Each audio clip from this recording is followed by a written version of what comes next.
নমস্কাৰ।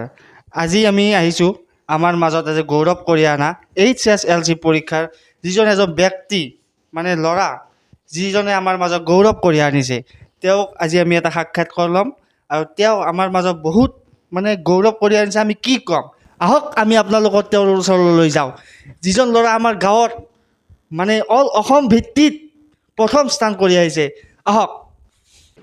নমস্কাৰ, মোৰ নাম শ্ৰী যশোধৰ কলিতা। মই আপোনালোকৰ মাজত আহি খুবেই আনন্দিত হৈছোঁ।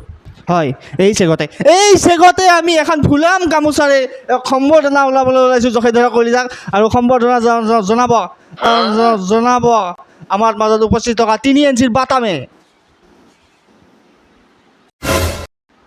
এই কি ভাল দিছে এখন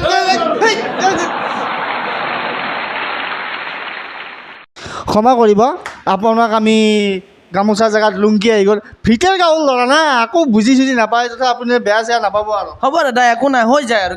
চৰি ঠিক আছে না? আপুনি বহি লওক। হয়, আপুনি যে আমাৰ মাজত সুনাম কঢ়িয়াই আহিলে যে ইমান ভালকৈ পৰীক্ষাটো দিলে, আপোনাৰ কিমান কষ্ট হৈছে? একো কষ্ট হোৱা নাই, মই পুৰা নকল কৰি পাছ কৰিছোঁ, একদম আৰু পুৰা নকল কৰিছোঁ। इतने तेजस्वी लोग हैं हमारे पास। হয়, গতিকে আপোনাৰ পৰীক্ষাটো কেনে লাগিল? আপোনাৰ আৰু পৰীক্ষা দিব মন আছে নেকি? আকৌ দিব নেকি আপুনি পৰীক্ষা? মোৰ পৰীক্ষাটো দি খুবেই ভাল লাগছে, আৰু পৰীক্ষা দিম, নিশ্চয় দিম মই পৰীক্ষা। আৰু দিব আৰু দিম। চুৱাৰৰ বাচ্চাকে এইবাৰ পৰীক্ষা দিয়া।